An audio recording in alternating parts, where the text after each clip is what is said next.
Book presentation of the novel The Matrix of the Messiah by Hildegard Schneider. Mrs. Schneider's first novel appears in the publishing house worldwidewings.de, in addition to all of her educational books on the subject of Hebrew roots. The book leads you, almost playfully, into mental depths, which makes it a page-turner. From the encounter of two very different men, Aviad Cohen, a Jewish Hasidic scholar, and Nicholas de Winter, the young Christian writer and journalist. On their flight from Frankfurt to New York, there are twists and turns in the lives of both, which are so incisive that neither one remains as he once was. At Frankfurt Airport. When Nicholas turned, he came face to face with Aviad Cohen, a long-distance flight to New York next to a Jewish passenger. Thousands of thoughts raced through his mind. The new assignment he recently began on the study of Jewish life, the leading of God to sit next to a Jewish man who was also flying to New York, someone who might be able to open many doors for him.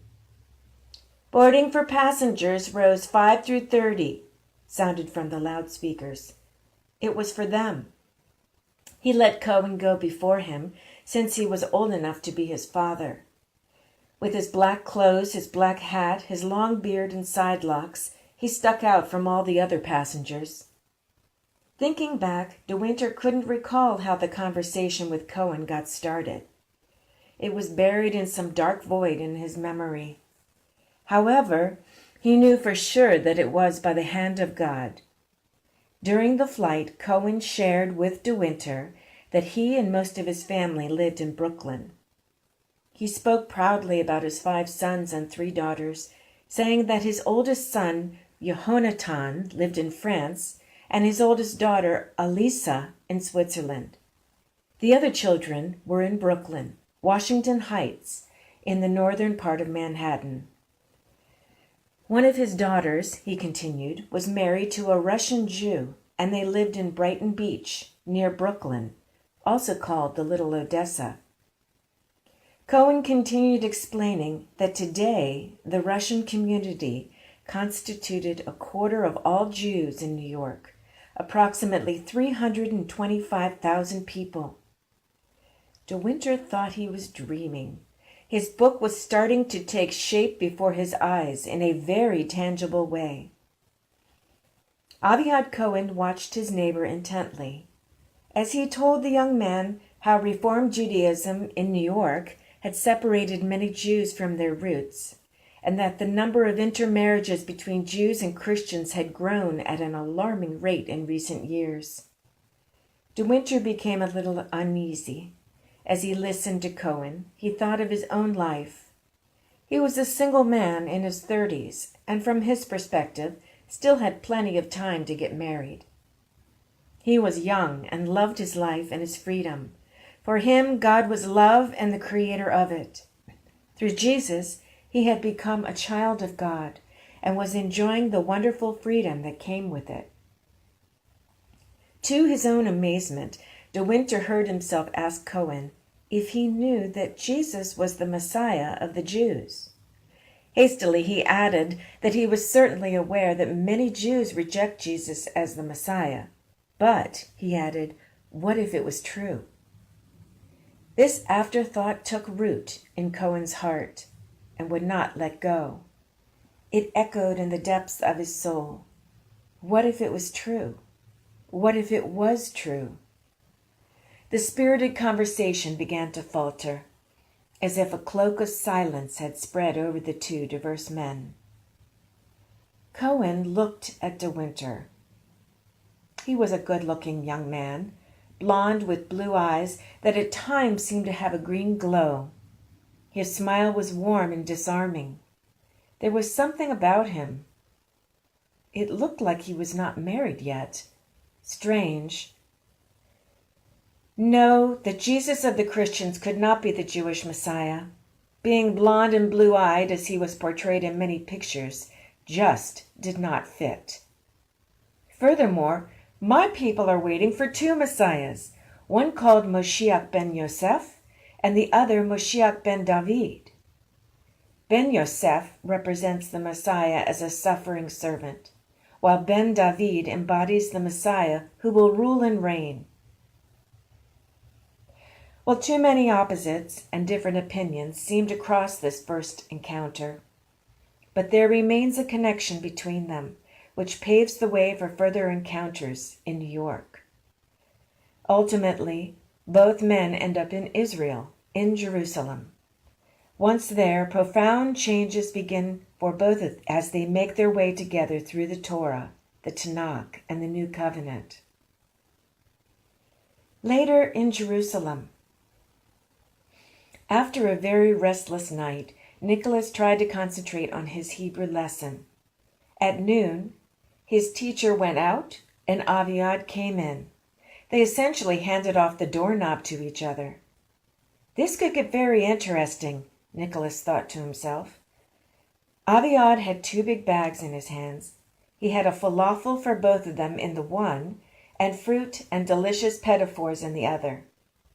Nicholas prepared a big pot of coffee. Aviad continued reading in Luke 24, verse 44. Yeshua said to them, "This is what I meant when I was still with you and told you that everything written about me in the Torah of Moshe, the prophets, and the Psalms had to be fulfilled." Then he opened their minds so that they could understand the Tanakh, telling them, "Here's what it says. The Messiah is to suffer and to rise from the dead on the 3rd day." There, Nicholas had it in black and white. The Torah was speaking about Yeshua's suffering and that he would rise from the dead on the 3rd day. But where was all of this written? The 2 men silently looked at each other. Nicholas was very shocked that he had such little knowledge about the Tanakh. Aviad, on the other hand, was very much affected by how much this Yeshua was supposed to be doing within the Tanakh. This narrative between Aviad and Nicholas provides the framework for this profound, revealing, and also awakening book. In The Matrix of the Messiah, Hildegard tries to deal with the differences between Christians and Jews as well as the similarities. In a loving way, she helps the reader better understand the commonality we have in God and all of the Holy Scriptures, both old and new. It is a novel, and then again it is not. It is also a textbook, but then again it is not. The plot is engaging, drawing the reader into the lively twists and turns of the characters' lives. It also presents insights in the Scriptures, digging into the divine and eternal depths of the Torah, the Tanakh, and the New Covenant, showing that on these pages, Jesus, the Christ, the Messiah is there and always has been from time immemorial, just waiting to be found. At times it may leave you feeling very uncomfortable and yet encouraged. It is controversial and yet very balanced. Aviad did not mince words. If Yeshua really was the Jewish Messiah, then not only must the Tanakh speak of him, but the passages in the Tanakh and the Brit Hadashah had to be consistent.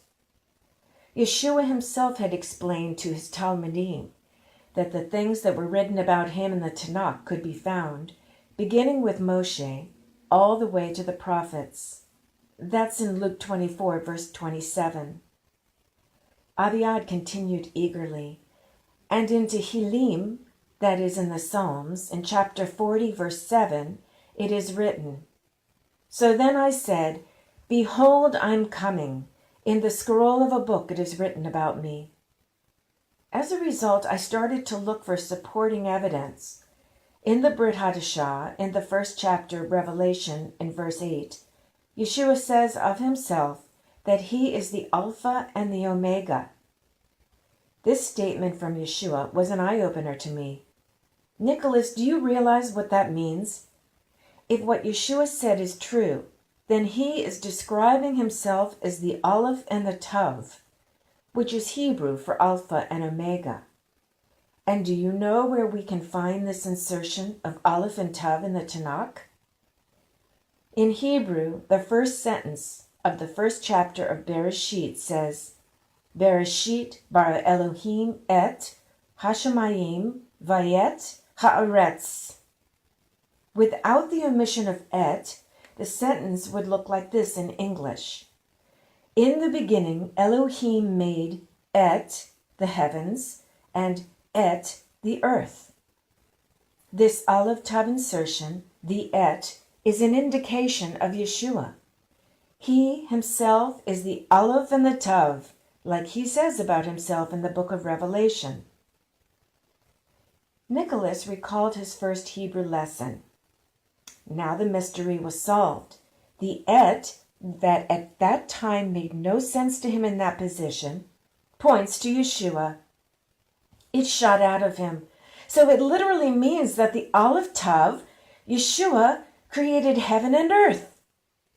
Yes, exactly, Nicholas, that's my point. This statement from the Brit Hadashah agrees with the one from the Tanakh. Further, it says that the hearts of the disciples were burning as he spoke to us on the road to Emmaus, opening up the Tanakh to us.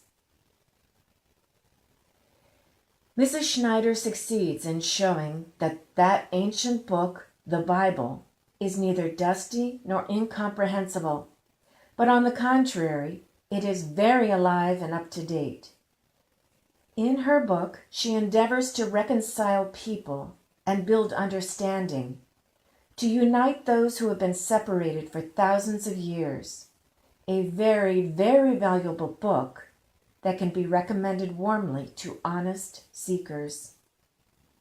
Yes, The Matrix of the Messiah is primarily a novel, although it is also a textbook, and whoever reads it with an open mind and a loving heart will surely be able to see God in history as well as on the pages of this book.